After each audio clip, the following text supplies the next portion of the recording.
प्यारे बच्चों, LGR study में आप सभी का स्वागत है। आपको बता दें कि विज्ञान में आज जो है एक नया चैप्टर हम लोग शुरू करने वाले हैं, जो कि बायोलॉजी का चैप्टर होगा। और एनसीईआरटी के अकॉर्डिंग अगर बात करें तो ये आपका 7 नंबर चैप्टर है, जिसका नाम है नियंत्रण एवं समन्वय। इससे पहले बायोलॉजी का एक चैप्टर ऑलरेडी हम लोग पढ़ाई कर चुके हैं। उस चैप्टर के सारे क्लास को अगर आप नहीं देखे तो पहले उसको ज़रूर देख लीजिएगा, फिर आप इसको देखिएगा।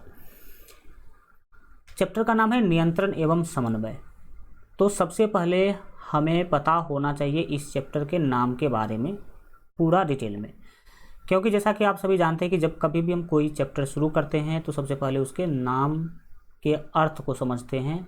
नाम अगर आप समझ लेते हैं तो फिर इस चैप्टर के अंदर जितने भी चीज़ें आपको पढ़ाई करना है उस सारे चीज़ों को आप आराम से क्या कर पाएंगे, समझ पाएंगे। क्योंकि जो चैप्टर का नाम होता है वो उस चैप्टर से संबंधित होता है और उस चैप्टर के गुण से संबंधित होता है। तो चलिए शुरू करते हैं, जानते हैं, सीखने समझने की कोशिश करते हैं। इस चैप्टर के नाम में 2 शब्द है, एक तो है नियंत्रण और दूसरा है समन्वय। तो नियंत्रण क्या है, समन्वय क्या है, वो समझने की हम लोग जो है कोशिश करते हैं। नियंत्रण जो शब्द है इसको हम इंग्लिश में कंट्रोलिंग बोल सकते हैं, कंट्रोल करना। और समन्वय जो शब्द है, समन्वय का मतलब है आप सीधा सीधा कह सकते हैं तालमेल स्थापित करना। क्या स्थापित करना? तालमेल स्थापित करना। इसको साधारण से भाषा में समझिए। देखिए, आप सभी जानते हैं कि मनुष्य जो भी क्रियाएं करते हैं वो महत्वपूर्ण होता है। जैसे कि मनुष्य के द्वारा बोला जाना, क्या करना? बोलना। बोलना क्या है? हम मनुष्य के लिए मतलब जानते हैं कि कितना महत्वपूर्ण चीज़ है बोलना। लेकिन अगर कोई व्यक्ति ज़रूरी से ज़्यादा बोल रहा हो या फिर बहुत फास्ट बोल रहा हो या जो नहीं बोलना चाहिए वो भी बके जा रहा हो, तो हम क्या कहते हैं उसको कि इसका जो है बोलने पर नियंत्रण नहीं है। हम उस व्यक्ति के लिए क्या बोलेंगे? हम उस व्यक्ति के लिए बोलेंगे कि इसका बोलने पर नियंत्रण नहीं है। जब ये बोलना शुरू करता है तो कुछ भी बोलता है। तो यही नियंत्रण शब्द आप समझ पा रहे होंगे कि क्या है नियंत्रण। हम अपने ज़िंदगी में जितने भी काम करते हैं उस काम को जब एक आदर्श लेवल तक करते हैं तब तो वो ठीक है, लेकिन जैसे ही हम ज़रूरत से ज़्यादा अगर कोई भी काम करना शुरू करते हैं तो हम बोलते हैं कि ये आदमी नियंत्रण खो बैठा है और इसको कंट्रोल नहीं है। जैसे कि बोलने का ही एग्जांपल आपने ले लिया। मान लो कि कोई आदमी जैसे वो कुछ भी ऐसा काम कर रहा है जिसका एक लिमिट है, और वैसे तो सभी जानते हैं कि सभी काम का कुछ ना कुछ लिमिट होता है कि हाँ ये काम आपको इतना ही करना चाहिए। तो उसको जैसे ही लोग क्या करता है, पार करता है, तो क्या है वो हम बोलते हैं कि ये क्या है, इसको इस काम पर नियंत्रण नहीं है।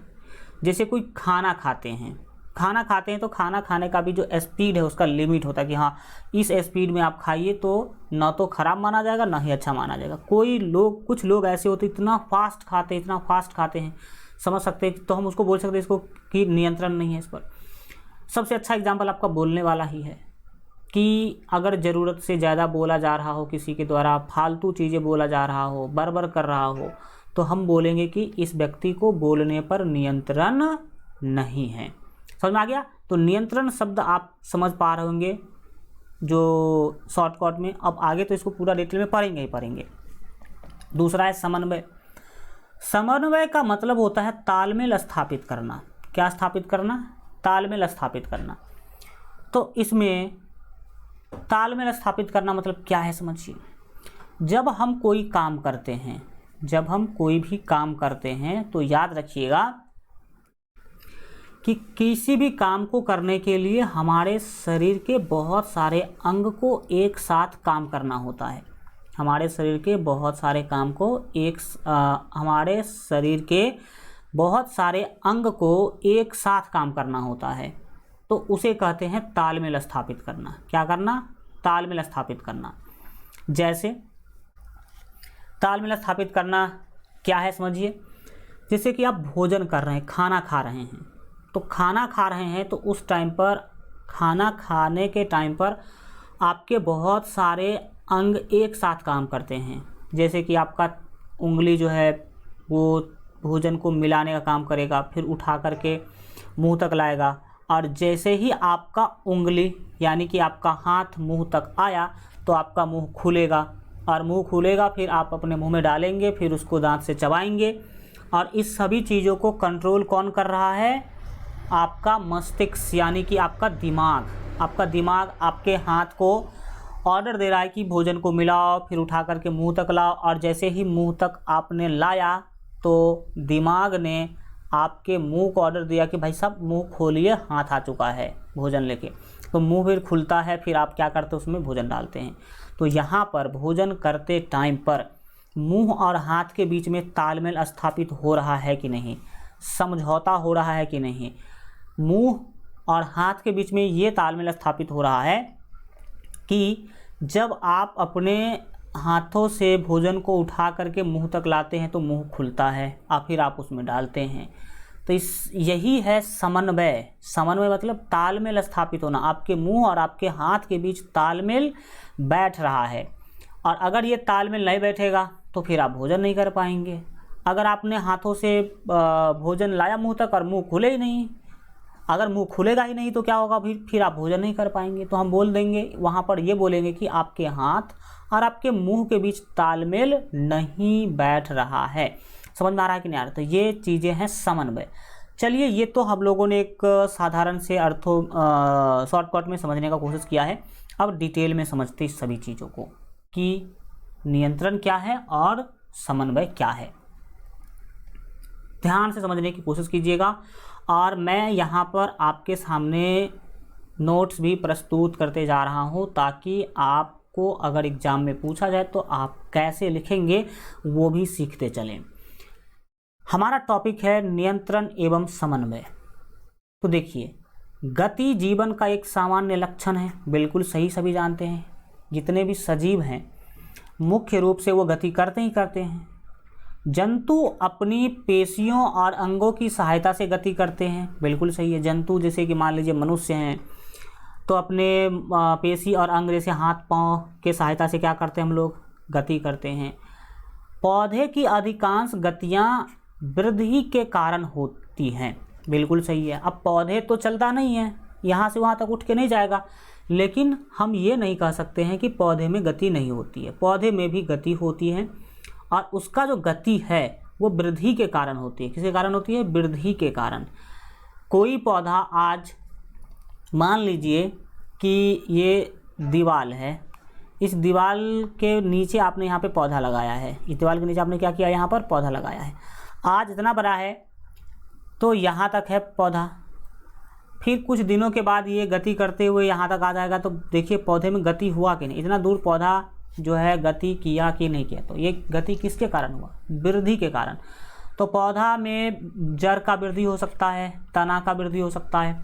तो पौधा में मुख्य रूप से वृद्धि के कारण गति होती है, जिसकी एक निश्चित दर होती है, बिल्कुल सही है। गति का भी दर होता है। अब ऐसा तो नहीं कि एक ही दिन में 10 फुट पौधा बढ़ जाए, ऐसा नहीं होता है। उसका भी कोई दर होता है, कोई रेट होता है, उसी अनुसार से पौधा बढ़ती है, एकाएक 10 फीट नहीं बढ़ती है। इन सभी गतियों या अनुक्रियाओं में प्रायः कई अंग एक साथ मिलकर कार्य करते हैं, बिल्कुल सही है। अगर जितने भी हम गति करते हैं या फिर कोई भी अनुक्रिया करते हैं यानी कि कोई भी काम करते हैं तो उसमें कई सारे अंग मिल करके एक साथ काम करते हैं। जैसे कि देखिए साइकिल जब आप चलाते हैं, जब आप साइकिल चलाते हैं तो आपका कई सारा अंग एक साथ काम करता है। आपका पाँव पेंडल को धक्का देने का काम करता रहता है, पेंडल को चलाने में काम करता है। आपका दोनों हाथ जो है हैंडल को संभालना, ब्रेक मारना, घंटी मारना, इस सब काम में लगा होता है। आपका आँख जो है वो आगे रोड को देखता होता है कि कहाँ पे गड्ढा है, कहाँ पे कोई आदमी जा रहा है, एक्सीडेंट ना हो जाए, पूरे दाएं जाना है कि बाएं जाना है, ये सब काम करता है। तो देखिए साइकिल चलाना एक साधारण काम है और उस साइकिल चलाने में भी आपके बहुत सारे अंग एक साथ काम करते हैं। वहाँ पे लिखा ही है कि प्रायः कई अंग एक साथ मिलकर कार्य करते हैं। ऐसे मामलों में अंगों की क्रिया में आपसी तालमेल आवश्यक होता है। बिल्कुल सही। ऐसा मामला जो है, जब हमने यह देखा कि हाँ भाई बिल्कुल है, सही है कि जब हम कोई काम करते हैं तो हमारा बहुत सारा अंग जो है मिलकर एक साथ कार्य करते हैं, तो ऐसे मामलों में क्या होना चाहिए, ऐसे मामलों में अंगों की क्रिया में, जितने भी अंग काम कर रहे हैं उसकी क्रिया में आपसी तालमेल आवश्यक है। बिल्कुल आवश्यक है। जैसे आप साइकिल चला रहे हैं तो आपका आँख यह देखा कि आगे भीड़ है, रोड जाम है, तो आँख ने यह देखा कि आगे सामने क्या है, भीड़ है, रोड जाम है, तो आपके हाथ को क्या चाहिए, ब्रेक लगाना चाहिए और पाँव रुक जाना चाहिए। पैडल अब हम नहीं मारेंगे, पाँव रुक जाएगा और हाथ से आप क्या कर लेंगे, ब्रेक लगा देंगे। तो ये हुआ आँख, हाथ और पाँव के बीच में तालमेल का बैठना। किसका बैठना, तालमेल का बैठना। और यही तालमेल जो है ना मुख्य रूप से समन्वय कहलाएगा। ठीक है। तो यहाँ पर आपने देखा कि जब कोई भी काम करते हैं तो हमारे बहुत सारे अंग एक साथ कार्य करते हैं। अब बताओ, आपका आँख देख लिया कि आगे जाम है रोड, और हाथ आपका ब्रेक ही ना मारे, आपका पाँव रुके ही नहीं, पैडल मारते जाए, तो हम क्या बोलेंगे कि आपके आँख, हाथ और पाँव के बीच में तालमेल नहीं है। समझ में आ रहा है कि नहीं आ रहा है? तो आपने देखा कि तालमेल का होना बहुत ही क्या होता है, आवश्यक होता है। किसी गति या क्रिया या अनुक्रिया को वांछित स्तर तक बनाए रखना नियंत्रण है। कोई भी गति करता है या कोई क्रिया करता है या कोई अनुक्रिया करता है तो उसको वांछित स्तर तक बनाए रखना, मतलब एक लिमिट तक बनाए रखना क्या है, नियंत्रण है। एक लिमिट तक बनाए रखना क्या है, नियंत्रण है। जैसे हमने आपको बोलने वाला एग्जांपल दिया कि अगर कोई आदमी, देखिए बोलना महत्वपूर्ण है, लेकिन हम अगर लिमिट में बोलते हैं तब तो ठीक है, जितना बोलना चाहिए उतना बोलते तब ठीक है। लेकिन अगर हम ज़रूरत से ज़्यादा बोल रहे हैं, आलतू फालतू बोल रहे हैं, कहीं जा रहे हैं, कोई मेरे सामने है भी नहीं तो भी बोल रहे हैं, तो वो क्या हो गया, वांछित स्तर से ज़्यादा हो गया। मतलब जितना हमें बोलना चाहिए उससे ज़्यादा बोल रहे हैं, तो वो आपको बोला जाएगा कि आपको बोलने पर नियंत्रण नहीं है। तो नियंत्रण जो शब्द हम अभी समझने की कोशिश कर रहे हैं वो ये कर रहे हैं कि गति, क्रिया या अनुक्रिया कुछ भी करते हैं आप अपने ज़िंदगी में कोई भी काम करते हैं तो सबका एक लिमिट होता है, सबका एक वांछित स्तर होता है, और वांछित स्तर तक बनाए रखना ही क्या है, नियंत्रण है। आप अपनी ज़िंदगी में जो भी कार्य करते हैं वो एक लिमिट में करते हैं, तो हम कह सकते हैं कि आप में नियंत्रण यानी कि कंट्रोलिंग का सिस्टम है। आप चीज़ों को नियंत्रित रूप से करते हैं। और जब कोई कार्य करते हैं तो इस दौरान अंगों की क्रियाओं के बीच तालमेल स्थापित करना समन्वय कहलाता है। अभी साइकिल वाला जो एग्जांपल हमने आपको दिया उसमें बहुत सारे अंग एक साथ कार्य करते हैं, तो सभी अंगों के बीच तालमेल अगर बैठ रहा है, आँख ने देखा कि सामने भीड़ है, रोड जाम है, तो आँख जैसे देखेगा तो वो उसके बाद आपका माइंड सूचना करेगा कि हाथ पाँव को, कि हाथ अगर ब्रेक मार रहा है, पाँव रुक जा रहा है, एक पैडल नहीं मार रहा है, तो हम कहेंगे कि हाँ आपके हाथ, पाँव और आँख के बीच में तालमेल है। तो तालमेल स्थापित अगर हो रहा है तो उसी को कहते हैं समन्वय। समन्वय मतलब समझौता, समन्वय मतलब समझौता, मतलब आपके हाथ, पैर और आँख के बीच में समझौता है। एक साथ मिल करके काम करना आपका हाथ, पाँव, आँख जानता है। और कई सारे लोगों में ये कंट्रोलिंग समन्वय का सिस्टम ही नहीं होता है, तो समझ सकते हैं उस तरह के जो लोग हैं वो अच्छे तरीक़ा से काम नहीं कर पाते हैं। तो हम आशा करते हैं कि नियंत्रण क्या है और समन्वय क्या है वो बहुत ही डिटेल में आप समझ पाए होंगे। एग्जाम में क्वेश्चन पूछा जाता है नियंत्रण एवं समन्वय से आप क्या समझते हैं, या आपसे ये भी पूछा जा सकता है कि नियंत्रण एवं समन्वय को परिभाषित करें, तो आप यही सेम टू सेम आंसर लिखेंगे। ठीक है, चलिए आगे बढ़ते हैं। अब नियंत्रण एवं समन्वय टॉपिक से संबंधित सभी चीज़ों को एक एक पॉइंट को डिटेल में समझने की कोशिश करते हैं। इसमें सबसे हमारा पहला चीज़ है उद्दीपन। जानेंगे कि उद्दीपन क्या होता है, जानेंगे कि उद्दीपन क्या होता है। देखिए, आप सभी जानते हैं कि मनुष्य गति करता है, मतलब एक जगह से दूसरी जगह जाता है या फिर कोई काम करता है। तो याद रखिएगा कि गतियाँ किसी बाहरी अथवा आंतरिक कारक के साथ अनुक्रिया के फलस्वरूप भी होती हैं। जो कोई गति करते हैं आप, वो किसी बाहरी या आंतरिक मोटिवेशन के कारण भी करते हैं। जैसे कोई लोग क्या करते हैं, बहुत मेहनत करते हैं, पढ़ाई करते हैं, मेहनत करके पढ़ाई करते हैं, मेहनत से पढ़ते हैं, तो उनके मेहनत करने का कोई ना कोई तो मोटिवेशन रहा होगा।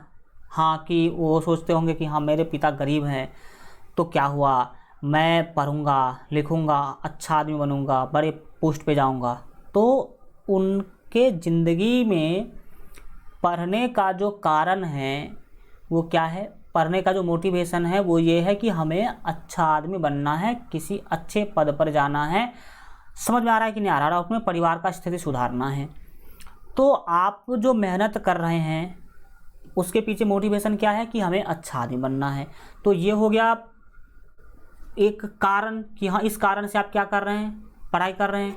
तो कारण बाहरी या आंतरिक भी हो सकता है। तो यहाँ पर सीधा बोला गया कि गतियाँ किसी बाहरी अथवा आंतरिक कारक के साथ अनुक्रिया के फलस्वरूप भी होती हैं। आप जो गति करते हैं वो किसी अंदर के कारण से या फिर बाहरी कारण से करते हैं।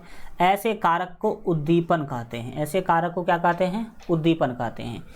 उद्दीपन कहते, समझिए उद्दीपन को मैं एग्जाम्पल के हेल्प से समझाने की कोशिश करता हूँ। जैसे मान लीजिए कि एक यहाँ पे बिल्ली है, ठीक है, ये बिल्ली है, पता नहीं समझ लीजिएगा ये क्या है, बिल्ली है मान लीजिए। यहाँ पे मछली रखा हुआ है, यहाँ पे क्या रखा हुआ है, मछली, ये मछली रखा हुआ है मान लीजिए, ठीक है। अब बिल्ली का नज़र पड़ गया मछली पर। बिल्ली का नज़र किस पर पड़ा, बिल्ली का नज़र पड़ा मछली पर। तो बिल्ली यहाँ से दौड़ते हुए क्या करेगी, मछली तक आएगी। तो यहाँ पर बिल्ली ने क्या करी, गति करी। बिल्ली ने क्या करी, गति। तो इसके गति का कारण क्या है, इसके गति का कारण है मछली। मछली के कारण बिल्ली यहाँ से गति करके यहाँ तक आई और फिर बिल्ली मछली को क्या करेगी, खा जाएगी। समझ में आ रहा है कि नहीं आ रहा है? तो ये बाहरी या आंतरिक कारक के कारण आप देख रहे हैं कि आप ये करते हैं, मतलब गति करते हैं। या फिर ये तो हो गया बिल्ली वाला एग्जांपल। मनुष्य का एक एग्जांपल समझिए। आप हाथ को इधर से इधर ले जाते हैं, हाथ दाहिने में था, आप उसको बाएं की ओर ले जा रहे हैं, तो ये भी तो गति है, हाथ में गति है। तो मान लीजिए कि यहाँ पर कोई बर्तन है जो चूल्हे पे चढ़ा हुआ है। चूल्हे पे क्या है, चढ़ा हुआ है, इसमें ये लगा हुआ है, मतलब क्या कहते हैं इसको, आग जल रही है इसमें क्या जल रही है, आग जल रही है। अब इसमें आग जल रही है तो ये पानी भी है मान लीजिए, तो गर्म होगा, ये बहुत ही क्या रहा होगा, गर्म रहा होगा, इसमें भाप उड़ रहे होंगे। आप किसी दूसरे ओर देख रहे थे और आपका हाथ गलती से इसमें सट जाता है। आपका हाथ गलती से इसमें क्या हो जाता है, सट जाता है।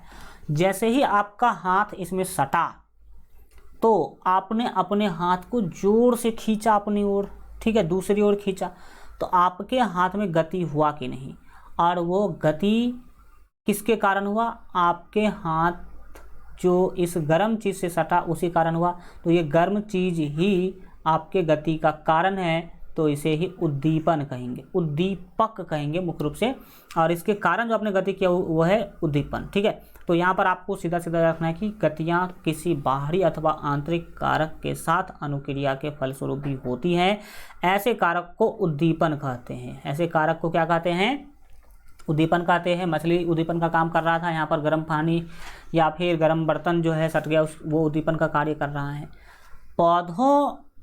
पौधा प्रकाश की ओर जो है बढ़ता हुआ गति करता है, आप सभी जानते हैं। पौधा के अंदर अगर देखा जाए तो 3-4 प्रकार की गतियां होती है, जो आगे और डिटेल में हम लोग क्या करेंगे, पढ़ेंगे। पौधा जो है, पौधा के जो पत्ता होते हैं, मतलब जो तना होते हैं, वो भी गति करती हैं। जड़ भी क्या करता है, गति करता है। तो तना में जो गति है वो सूर्य की प्रकाश की ओर गति होता है। जिधर सूर्य का प्रकाश होगा उधर ही तना का गति होता है। और जड़ का गति हमेशा गुरुत्व केंद्र की ओर होता है। गुरुत्वाकर्षण आप सभी जानते होंगे, गुरुत्व केंद्र की ओर जड़ का गति होता है। तो सीधा सीधा पता चल रहा है कि पौधा में जो गति है वो भी किसी उद्दीपक के कारण हो रहा है। तो यहाँ पे प्रकाश के कारण तना में गति होती है, तो प्रकाश हो गया एक तरह का उद्दीपन। जड़ गुरुत्व केंद्र की ओर बढ़ती है, तो गुरुत्व केंद्र या जड़ जो है जल के ओर भी गति करती है, या रासायनिक उर्वरक जो हो या फिर कह लीजिए कोई खाद वगैरह हो उसके ओर भी जड़ गति करती है। तो यहाँ पर खाद, पानी, गुरुत्व केंद्र ये सब जड़ के गति के लिए जिम्मेवार है, तो ये सब उसके उद्दीपक हो सकते हैं। तो पौधा प्रकाश की ओर बढ़ता हुआ गति करता है, तो प्रकाश यहाँ पर क्या हो गया, उद्दीपन का काम किया पौधा के गति के लिए। आगे बढ़ेंगे, आगे की चीज़ों को समझिएगा ध्यान से, एक एक चीज़ बहुत ही डिटेल में जानेंगे हम लोग। जंतुओं में नियंत्रण एवं समन्वय। देखिए हम लोग इस चैप्टर में नियंत्रण एवं समन्वय पढ़ने वाले हैं। नियंत्रण क्या है, समन्वय क्या है, उसको तो हम लोगों ने समझा है। अब दो चीज़ों के बारे में नियंत्रण समन्वय पढ़ेंगे, जंतु के बारे में और पेड़ पौधा के बारे में भी नियंत्रण और समन्वय पढ़ेंगे।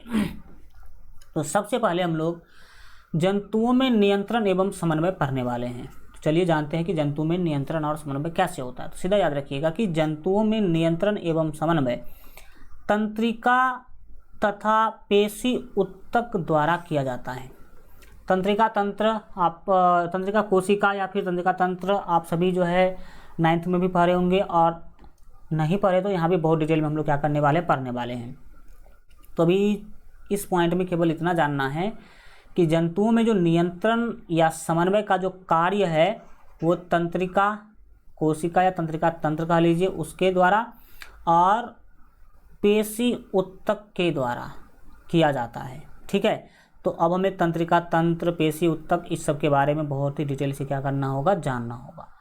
अगला महत्वपूर्ण जो चीज़ है ये गति के क्षेत्र में महत्वपूर्ण है। गति क्यों होती है उससे ही संबंधित है।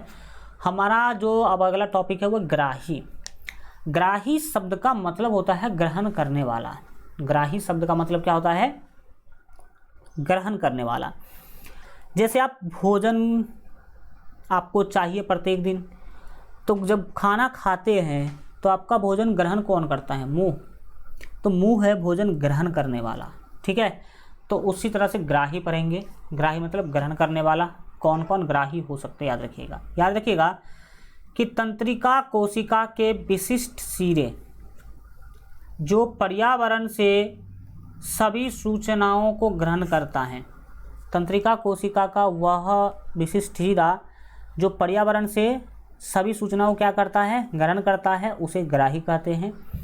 ग्राही हमारे ज्ञान इंद्रियों में स्थित होते हैं। ग्राही कहाँ होते हैं, ज्ञान इंद्रियों में स्थित होते हैं। ग्राही कहाँ होते हैं, तो ज्ञान इंद्रियों में स्थित होते हैं। याद रखिएगा कि इंद्रियां मुख्य रूप से 10 होते हैं। मनुष्य के शरीर में कितने इंद्रियां होते हैं, तो इंद्रियां होते हैं 10। ये 10 दो प्रकार में बटे होते हैं। 5 होते हैं ज्ञान इंद्रियां और 5 होते हैं कर्म इंद्रियां। ठीक है, तो 5 क्या है, ज्ञान इंद्रियां हैं, 5 क्या है, कर्म इंद्रियां हैं। यानी कि इंद्रियां मतलब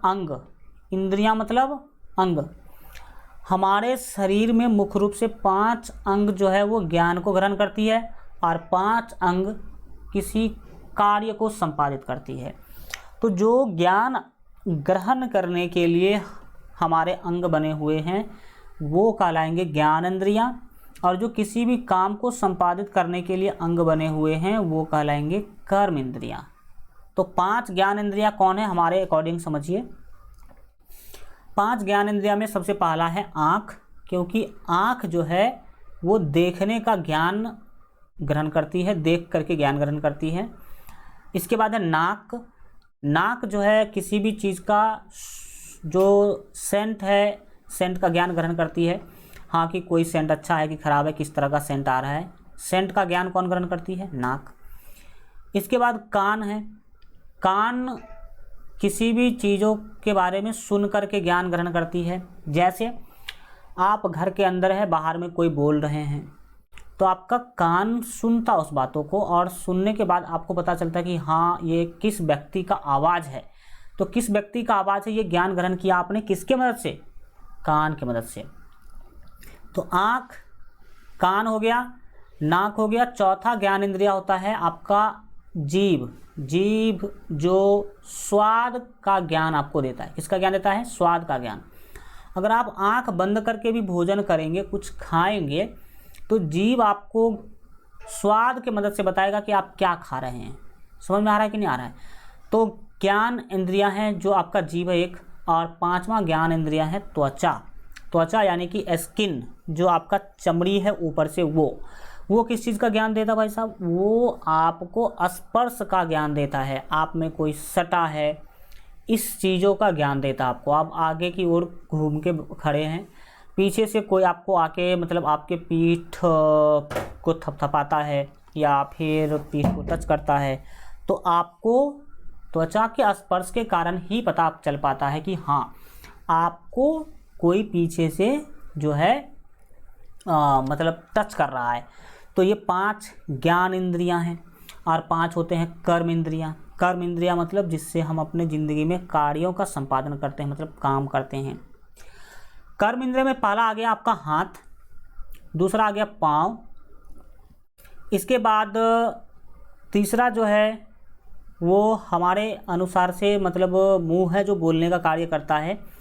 इसके बाद जो आपको पता होना चाहिए कि मल द्वार और मूत्र द्वार, ये 5 आपके कर्म इंद्रियां हैं जो काम करता है, किसी न किसी कार्य को संपादित करता है। ठीक है, तो कर्म इंद्रिया उतना इसमें नहीं महत्वपूर्ण है, इस चैप्टर में महत्वपूर्ण है ज्ञान इंद्रिया, जो कि आपने देख लिया। तो इंद्रियां अगर पूछ रहे, अरे भाई साहब पूछा हुआ क्वेश्चन है कि कितने कर्म इंद्रियां होते हैं, कितने ज्ञान इंद्रिया होते हैं, कुल इंद्रिया कितने होते हैं, इससे रिलेटेड क्वेश्चन पूछा गया, इसलिए मैंने आपको डिस्कशन कर दिया आपके साथ। चलिए, तो ग्राही क्या है? ग्राही मतलब ग्रहण करना। हमारे शरीर का वह अंग जो ज्ञानों का ग्रहण करता है उसे ग्राही कहते हैं। साधारण भाषा में आप बोल सकते हैं, या फिर यहाँ पर तो लिखा ही है कि तंत्रिका कोशिका के विशिष्ट सिरे जो पर्यावरण से सभी सूचनाओं को ग्रहण करता है उसे ग्राही कहते हैं। ग्राही हमारे ज्ञान इंद्रियों में स्थित होता है। तो चलिए जानते हैं कि कौन कौन से ग्राही हैं और वो किस ज्ञान इंद्रियों में स्थित होते हैं।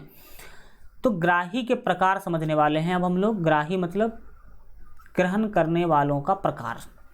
याद रखेंगे, ग्राही लिखा गया है निम्नलिखित प्रकार के होते हैं। पहला का नाम है घ्राण ग्राही। घ्राण ग्राही हमारे नाकों में होता है, जो सूंघने के लिए काम में लाया जाता है। किसके लिए? ये नाक में होता है। कहाँ पर होता है? नाक में। याद रखिएगा, ये घ्राण ग्राही कहाँ पाया जाता है? नाक में पाया जाता है। और ये घ्राण ग्राही ही चीज़ है जिसके मदद से हम सूंघ पाते हैं, किसी भी चीज़ के सेंट का पता लगा पाते हैं कि हाँ ये किस चीज़ का सेंट है। दूध का सेंट है या फिर किसी तेल का सेंट है, मतलब समझ में आ रहा है कि नहीं आ रहा है। दूसरा स्पर्श ग्राही। स्पर्श मतलब छूना। स्पर्श ग्राही क्या है? स्पर्श ग्राही हमारे त्वचा में है, और त्वचा में कोई टच करता है तो स्पर्श ग्राही के मदद से ही हमें पता चल पाता है कि किसी ने हमें छुआ। और स्पर्श ग्राही कैसे पता कर पाता कि किसी ने आपको टच किया? तो ऊष्मा को महसूस करने के लिए ये त्वचा के अंदर जो है स्पर्श ग्राही लगा होता है, और ऊष्मा के कारण ही आपको पता चल पाता कि हाँ आपके बॉडी में कोई गर्म चीज़ सटा है या ठंडा चीज़ सटा है। ठीक है, तो स्पर्शग्राही त्वचा में होते हैं, और वो आपको यह बताता है कि हाँ आपको कोई स्पर्श किया है या नहीं किया है। कुछ इस तरीक़ा से आप समझने की क्या करेंगे, कोशिश करेंगे। इसके बाद है प्रकाशग्राही। ये प्रकाशग्राही क्या है समझिए, कौन चीज़ है? प्रकाशग्राही। तो प्रकाशग्राही जो है वो देखने के लिए हमारे आँखों में लगे होते हैं। हमारे आँख में देखने के लिए जो विशेष प्रकार का अंग लगा हुआ है उसे प्रकाशग्राही कहते हैं, और वो सामने के दृश्य को ग्रहण करने का काम करता है, सामने के दृश्य को ग्रहण करने का जो है काम करता है। इसके बाद है श्रवणग्राही। श्रवण मीन्स होता है सुनना, कोई बोल रहा है तो आप उसको सुन रहे हैं, तो हम श्रवणग्राही के हेल्प से ही सुन पाते हैं। श्रवणग्राही किसके लिए यूज़ किया जाता है? तो सुनने के लिए। एग्जाम में पूछा गया था कि श्रवणग्राही कहाँ उपस्थित होता है, तो कान में उपस्थित होता है। कहाँ पे लगा होता है? तो ये कान में लगा होता है। इसके बाद है रस संवेदी ग्राही। रस संवेदी ग्राही स्वाद के लिए कार्य करता, मतलब स्वाद का ज्ञान देता आपको कि आप जो खा रहे हैं उसका स्वाद कैसा है। और ये लगे होते हैं जीभ पर, ये लगे होते हैं जीभ पर, जिसको हम स्वाद कलिकाएं भी बोल सकते हैं। क्या बोल सकते हैं? स्वाद कलिका बोलिए या रस संवेदी ग्राही बोलिए। ये स्वाद के लिए मतलब काम में लाए जाते हैं, स्वाद का पता लगाने के लिए। और ये जीभ पर लगे होते हैं। कहाँ पर लगे होते हैं? जीभ पर लगे होते हैं। तो आपने ग्राही का समझा। अब होता क्या है सो समझिए। आपको कैसे पता चल पाता है कि हम जो है हमारे आगे क्या खड़ा है, ये सूचना कैसे मिल पाता है? तो आप अपने आँखों से सामने वाले चीज़ को देखते हैं। जैसे कि मान लीजिए आपके सामने में आप कहीं जा रहे थे तो रास्ते पर सांप था, तो ये सांप जो है ना, इसका पिक्चर बनता है आपके आँख में, और आँख में एक लगा हुआ है प्रकाश ग्राही नाम का ग्राही, ठीक है, मतलब ग्रहण करने वाला अंग। और ये प्रकाश ग्राही सांप के चित्र को आपके मस्तिष्क तक पहुंचाता है। किस तक पहुंचाता है? मस्तिष्क तक पहुंचाता है।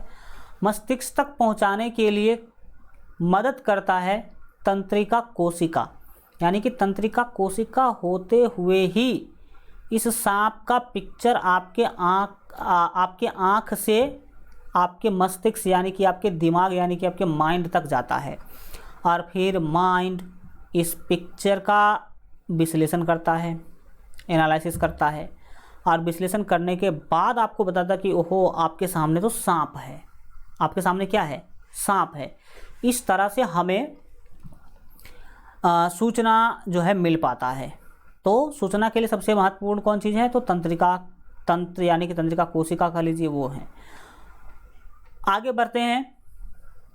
अब है जंतु तंत्रिका तंत्र, क्योंकि तंत्रिका तंत्र के मदद से ही हम किसी भी चीज़ों का ज्ञान ग्रहण कर पाते हैं। ठीक है, चलिए जानते हैं कि तंत्रिका तंत्र क्या होता है। देखिए, सबसे पहले तंत्रिकाएं समझिए, फिर तंत्रिका तंत्र समझेंगे।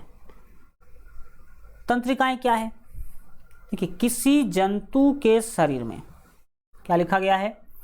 किसी जंतु के शरीर में पतली पतली सूत्रवत नलिकाएं, यानी कि एक धागे जैसी नली या तंतुओं का एक जाल बिछा होता है। जितने भी जंतु हैं उसके शरीर में धागा जैसा नलिका यानी कि कह लीजिए पाइप, बहुत ही पतले पतले पाइप का जाल बिछा होता है, जो पूरे शरीर में सूचनाओं एवं संवेदनाओं का आदान प्रदान करता है। वो जाल जो है नली जैसा, जो धागे के समान है, सूत्रवत मतलब धागे के समान, जो सूत के समान जो नली है वो पूरे जाल में बिछा हुआ है, और उसी के कारण हमें सूचनाओं का ज्ञान हो पाता है। उन नलिकाओं को ही तंत्रिकाएं कहते हैं। उन नलिका को ही क्या कहते हैं? तंत्रिका कहते हैं। तंत्रिका तंत्र भी तंत्रिका तंत्र नहीं, तंत्रिका कहते हैं, यानी कि तंत्रिकाएं कहते हैं। अब समझेंगे तंत्रिका तंत्र क्या होता है। ठीक है, तो चलिए जानते हैं डिटेल में कि तंत्रिका तंत्र क्या है। एग्जाम में अगर पूछा जाए कि तंत्रिका तंत्र किसे कहते हैं, क्या है, तो आप ऐसे ही सेम टू सेम क्या करेंगे? उसका आंसर लिखेंगे। बहुत सारे बच्चों का मतलब ये था कि सर आप क्वेश्चन नहीं कर पाते। देखो भाई साहब, एक एक जो पॉइंट है ना, वो एक एक क्वेश्चन है, एक एक पॉइंट एक एक क्या है? क्वेश्चन है। जैसे कि तंत्रिकाएं, आपसे पूछा जा सकता है कि तंत्रिकाएं किसे कहते हैं, या तंत्रिकाएं क्या है, या तंत्रिका क्या है। तो आप यही उत्तर लिखेंगे कि किसी जंतु के शरीर में पतली पतली सूत्रबद्ध नलिकाएं या तंतुओं का एक जाल बिछा होता है जो पूरे शरीर में सूचनाओं एवं संवेदनाओं का आदान प्रदान करता है। उन नलिकाओं को तंत्रिकाएं कहते हैं। तो ये क्वेश्चन ही है, मतलब आप समझ सकते बातों को। अब बढ़ते हैं आगे। फिर भी आपको हम बहुत सारे तो जो एनसीईआरटी के अंदर क्वेश्चन जो महत्वपूर्ण कुछ क्वेश्चन है उस सबका तो डिस्कशन करवाते हैं, और भी महत्वपूर्ण क्वेश्चन आपको क्या किया जाएगा, चैप्टर वाइज करवाया जाएगा। चलिए, तंत्रिकाओं को समझने के बाद अब हम लोग समझने वाले हैं तंत्रिका तंत्र। तंत्रिका तंत्र मतलब यह एक पूरा बहुत सारे चीज़ों को मिला करके बनता है, एक सिस्टम होता है। क्या है समझिए, देखिए, मनुष्य एवं उच्च श्रेणी के जंतुओं में मस्तिष्क से एक मोटी सी रस्सी जैसी रचना रीढ़ के अंदर से होकर रीढ़ के अंतिम छोर तक जाती हैं। याद रखिएगा कि मनुष्य हैं या फिर बड़े उच्च श्रेणी के जंतु जिसमें रीढ़ पाए जाते हैं, उसमें क्या होता है कि माइंड से आपका जो रीढ़ है ना, वो आपके दिमाग से लेकर के अंतिम छोर तक है। रीढ़ जहाँ तक गया वहाँ तक रीढ़ है, और ये रीढ़ की हड्डी जो है ना एक पाइप जैसी होती है, और उस पाइप के अंदर पाए जाते हैं रीढ़ रज्जू। पाइप के अंदर क्या पाए जाते हैं, रीढ़ रज्जू पाए जाते हैं, जो मतलब तरल पदार्थ होता है, यानी कि द्रव के रूप में होता है, पानी जैसा होता है। किसके जैसा होता है, पानी जैसा। तो यहाँ पर वही लिखा गया है। और देखिएगा आगे कि मनुष्य एवं उच्च श्रेणी के जंतुओं में मस्तिष्क से एक मोटी रस्सी जैसी रचना रीढ़ के अंदर से होकर रीढ़ के अंतिम छोर तक जाती हैं, जिसे रीढ़ रज्जू कहते हैं। रीढ़ रज्जू से पतली पतली तंतुमय रचनाएं निकलकर पूरे शरीर में एक जंजाल बनाती है, जो संकेतों का संचरण शरीर के एक भाग से दूसरे भाग तक करती है। जैसे कि मान लीजिए कोई मनुष्य है, ये इसकी रीढ़ का हड्डी है। इसकी रीढ़ क्या है, हड्डी, ये पाँव है, ठीक है, और ये हाथ है इसका मान लीजिए, और ये है इसका बॉडी, ये क्या है इसका बॉडी है, ठीक है। तो ये जो रीढ़ की हड्डी है ना, ये यहाँ से लेके ऊपर से लेके नीचे तक याद रखिएगा एक पाइप जैसा होता है, और इस पाइप में रीढ़ रज्जू भरा होता है जो पानी जैसा होता है। रीढ़ रज्जू भरा होता है जो किसके जैसा होता है, पानी जैसा। और ये रीढ़ रज्जू आपके दिमाग तक गया होता है। कहाँ तक गया होता है, दिमाग तक गया होता है। इस पाइप के अंदर जो रीढ़ रज्जू भरा हुआ है, इसको कई बार मेरु रज्जू भी कहा जाता है। तो मेरु रज्जू या रीढ़ रज्जू दोनों बात बराबर है। इसके अंदर पाइप के अंदर रीढ़ रज्जू यानी कि मेरु रज्जू जो कि पानी के जैसा होता है वो भरा हुआ है, और रीढ़ रज्जू से छोटी छोटी पाइप, रीढ़ रज्जू से छोटी छोटी पाइप जैसी संरचना पूरे शरीर में फैली होती है, वो हाथ तक भी आया होता है। लाखों करोड़ों की संख्या में रीढ़ रज्जू से यानी कि रीढ़ से छोटी छोटी नली जैसा पाइप जो है आपके पूरे शरीर में क्या होता है, फैला हुआ होता है, और उसी पाइप के मदद से आपको सूचना मिल पाता है। जैसे मान लीजिए कि यहाँ पर आपको चोट लग गया, या फिर यहाँ पर कोई गर्म चीज़ स्पर्श कर गया, कोई गर्म चीज़ सट गया, तो क्या होगा, गर्म चीज़ जो सटेगा तो उद्दीपन उत्पन्न होगा, यानी कि तरंग जैसा कुछ ऐसा उत्पन्न होगा, और वो उद्दीपन उस पाइप जैसी रचना को मिलेगा। और ये पाइप जैसी रचना क्या करेगी, यहाँ पर जो नली जैसा रचना है वो तुरंत उस सूचना को भेजेगा रीढ़ के पास, और रीढ़ रज्जू के पास जैसे सूचना जाएगा तो रीढ़ रज्जू उस सूचना को भेजेगा किसके पास, उस सूचना को भेजेगा दिमाग के पास, और फिर दिमाग उसका विश्लेषण करेगा, और दिमाग विश्लेषण करके यह बताएगा कि आपके पाँव में कोई गर्म चीज़ सटा हुआ है, जल्दी से पाँव हटाओ।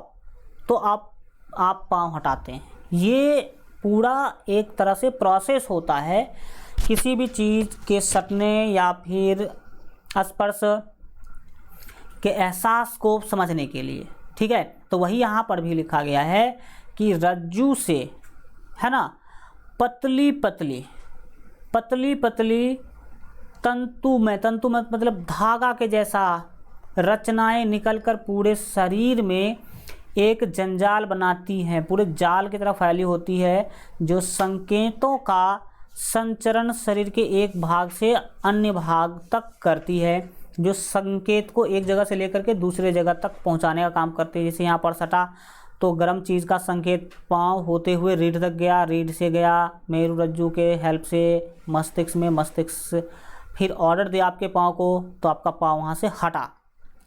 तो यही है संकेतों का संचरण। इन सभी रचनाओं के सम्मिलित रूप को तंत्रिका तंत्र कहते हैं। तो ये पूरा जो प्रोसेस होता है इसमें बहुत सारे अंग काम करते हैं। पाँव में सटा तो इसकी सूचना माइंड तक पहुंचाना, और फिर माइंड से जो सूचना मिला कि पाँव को हटाओ, तो पाँव तक उस सूचना को पहुंचाने में बहुत सारे जो है अंग है वो सम्मिलित होते हैं। यहाँ पे लिखा ही है कि इन सभी रचनाओं के सम्मिलित रूप को तंत्रिका तंत्र कहते हैं। यानी कि इस काम को करने में जितने भी अंगों ने भाग लिया उस सभी अंग के सम्मिलित रूप को तंत्रिका तंत्र कहेंगे। क्या कहेंगे? तंत्रिका तंत्र कहेंगे। तो आपने देखा कि तंत्रिका तंत्र क्या है। इसमें आपका मस्तिष्क होता है, मेरुरज्जु होता है, तंत्रिकाओं का एक सम्मिलित रूप है और उसी को तंत्रिका तंत्र कहते हैं। तो आप इसको साधारण यानी कि छोटे से भाषाओं में कह सकते हैं कि मस्तिष्क, मेरुरज्जु तथा तंत्रिकाओं के सम्मिलित रूप को तंत्रिका तंत्र कहते हैं, जो संकेतों का संचरण, यानी कि संकेत जानते ही है, गर्म चीज़ सटने का संकेत और भी कई सारे चीज़ों का संकेत का जो संचरण है, यानी कि एक जगह से दूसरी जगह तक ले जाना है, वो शरीर के एक भाग से अन्य भाग तक करती हैं। तो ये आपने समझा कि तंत्रिका तंत्र क्या है। अब बढ़ते हैं आगे और अगले चीज़ों को समझेंगे। तंत्रिका कोशिका यानी कि न्यूरॉन को आप समझने वाले हैं। न्यूरॉन क्या होता है, यानी कि तंत्रिका कोशिका क्या होता है, इस चीज़ों को अब बहुत ही अच्छा से समझने वाले हैं।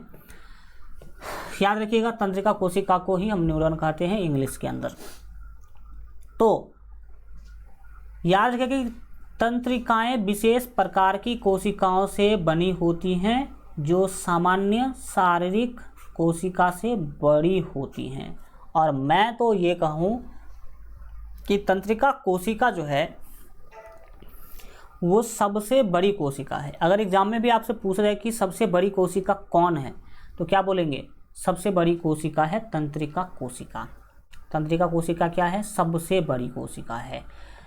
तो यहाँ पर सीधा याद रखेंगे कि तंत्रिकाएं विशेष प्रकार की कोशिकाओं से बनी होती हैं, जो सामान्य शारीरिक कोशिका से बड़ी होती है। शरीर में और बाकी जितनी भी कोशिकाएं हैं उस सभी से ये बड़ी होती हैं।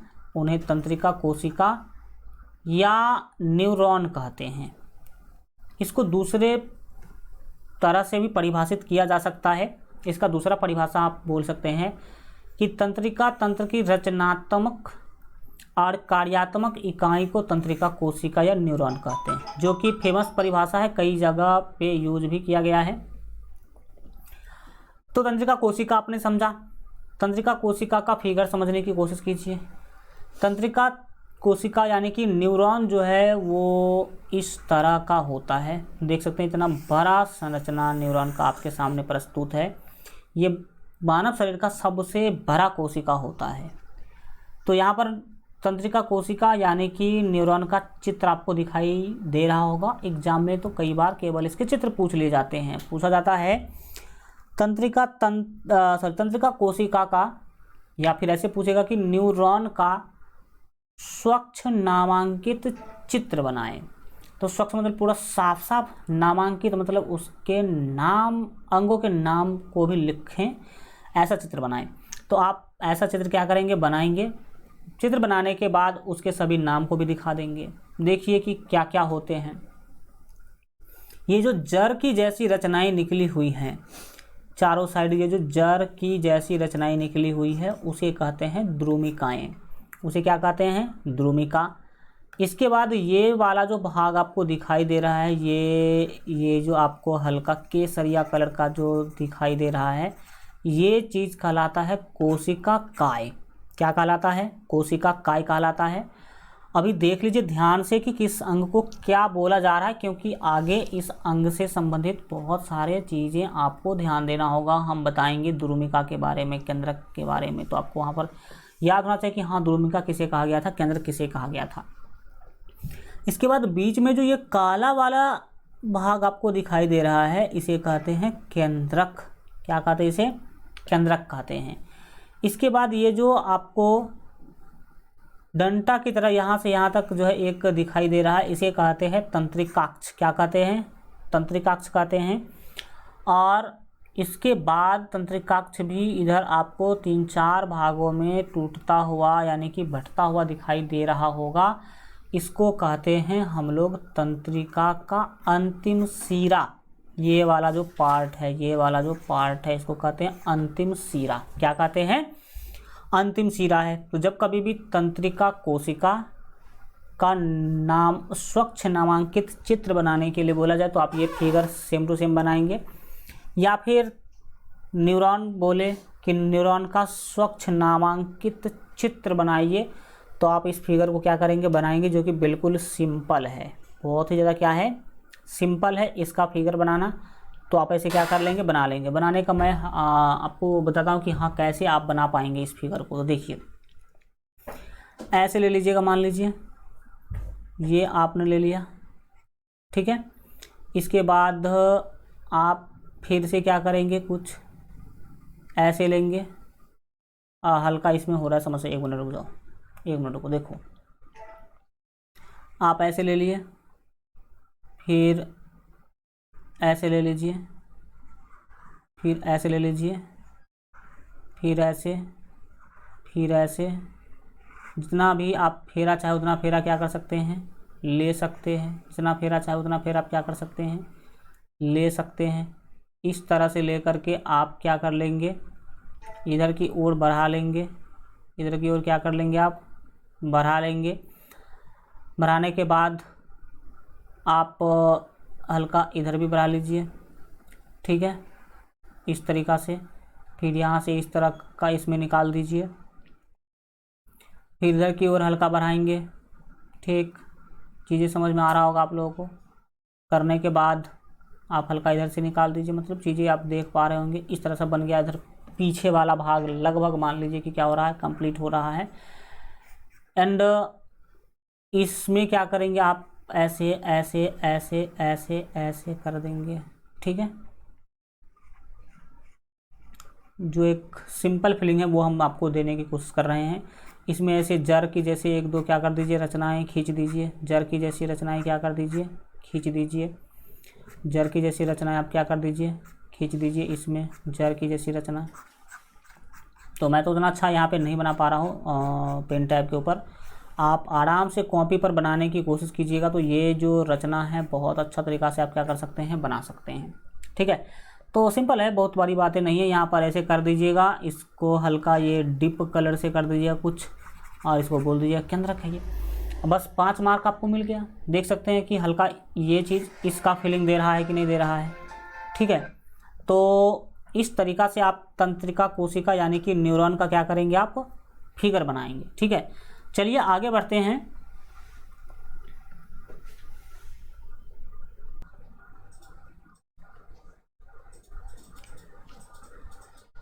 तो तंत्रिका कोशिका यानी कि न्यूरॉन का जो चित्र है, आज जो है यहाँ तक हम लोग पढ़ाई किए हैं, और इससे आगे जो है अगले क्लास में हम लोग पढ़ेंगे। जैसा कि आप सभी देख सकते हैं कि टॉपिक होगा तंत्रिका कोशिका यानी कि न्यूरॉन की रचना। तंत्रिका कोशिका जो है किस किस अंगों से मिलके बना है और उस अंग का क्या क्या काम है, इस सब चीज़ों के बारे में हम लोग डिटेल में अगले क्लास में चर्चा करेंगे। अगर हम अभी चर्चा करते हैं तो कुछ बहुत ज़्यादा लंबा हो जाएगा क्लास, तो इसीलिए नए क्लास में नए माइंड से फ्रेश तरीक़ा से हम लोग जो है इस टॉपिक को पढ़ेंगे अगले क्लास में। Thank you so much, good bye, take care, मिलते हैं अगले क्लास में, तब तक अपना ख्याल रखिए और LGR स्टडी देखते रहिए।